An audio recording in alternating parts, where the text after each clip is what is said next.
Your reaction to the arrest? Very, very ecstatic, very, just like hallelujah, you know, type. I was on the phone receiving prayer as the phone call was coming through. So I gave it to my buddy Antoine, and he was like, "Sent, hurry up. You just got word and just arrested."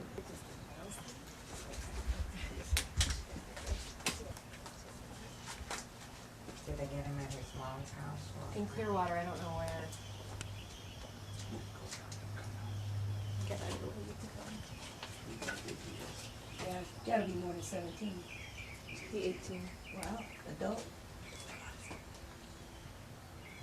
Why you hide your face? You know? Oh, from you. He gonna put his hand down. Yes. He's a big. Hey, he thinks he's really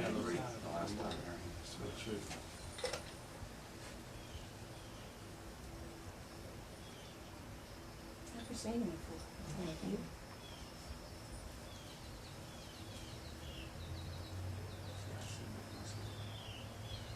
It's a big guy.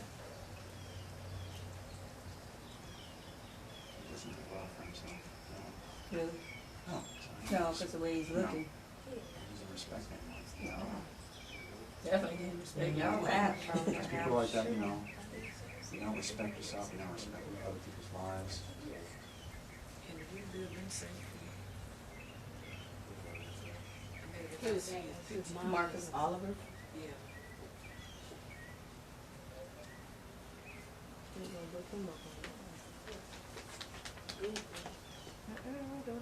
Do you have any priors or anything? Attempted. He had 5, you know, he's only 18, so he had 5 priors as a juvenile, some of them including robbery, grand theft. Okay. This is his first charge as an adult. Okay. Smash charges as an He adult. was charged with first degree murder.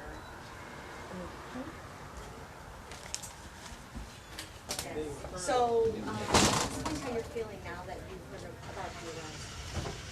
There's relief, first of all, because someone has been arrested. However, we still don't know exactly what happened. And that is what I'm waiting for. Secondly, even though he's been arrested, there will be more closure once he's convicted. Okay. You all set? Yep. Okay. Well, you got some news from the St. Petersburg Police Department. I imagine it was news that you had been waiting for. yes. Talk to me about how important that was to find the person who did what they did to your husband. It was the most important thing on our agenda. You know, we just, because when we didn't understand, so we want to make sure that somebody pays for this, because it wasn't an accident. This was something one set out to do, and direct misconduct got a call for direct judgment, and that's what we wanted.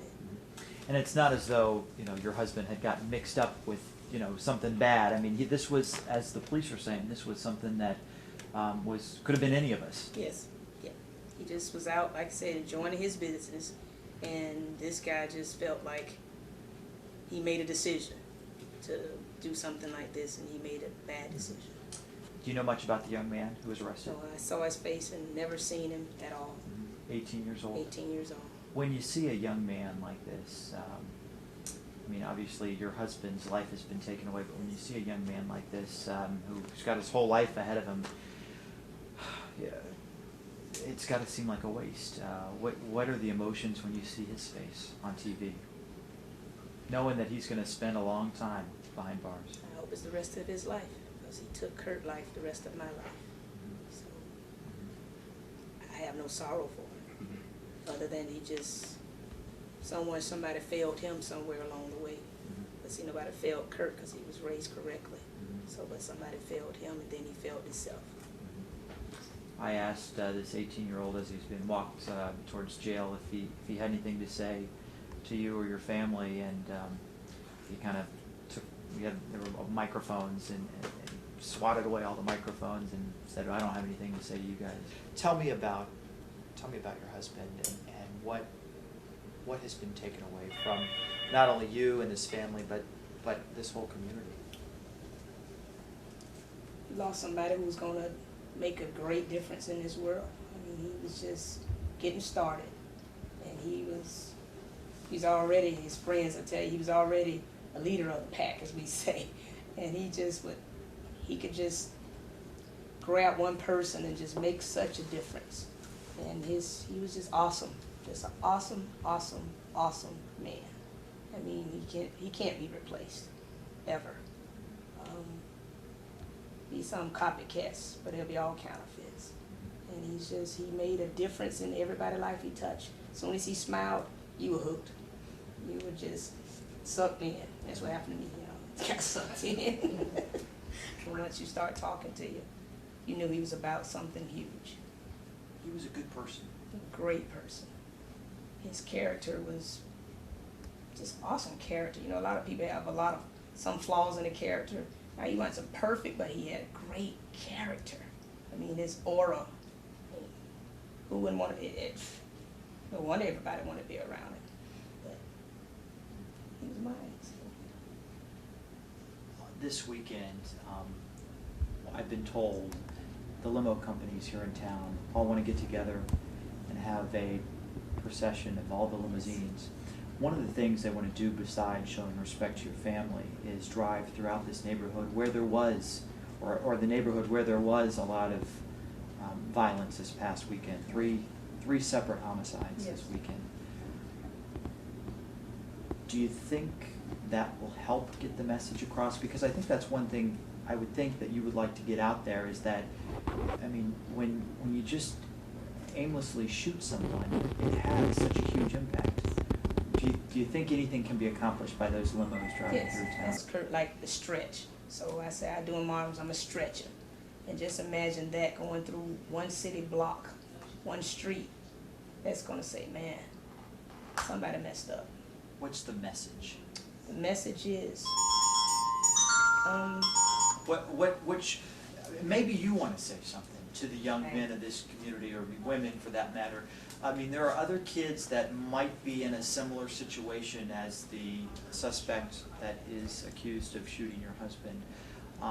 If you could touch one of those young men and talk to them about what they've done or what they might do in the future, what would you say? Like, is there anything you could say to someone like that before they did it to try and prevent someone else's husband from being taken away? Make a goal. Every time I interview some of my employees, I say, what's your goals? Because I want to know they're thinking about something other than just a paycheck. You got to have a vision. Make sure you have a vision.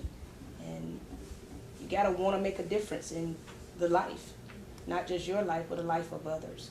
So you got to know Christ. Because none of this matters. You can't even begin to focus if you don't have Christ in your life. And that's all we ever preach about anyway around here. We just gotta start right. And like I said, Kurt got the foundation. Gotta have the right foundation. And once the foundation is set, then it's up to you to make the right choices in life. You talk about the right choices. Obviously, the young man who shot your husband didn't make the right choice. Make the right choice. Is there anything else you can say about not making the wrong choice? I mean, just why it's so important not just to go up and randomly shoot someone. What has it done to your family? It's devastated us for life.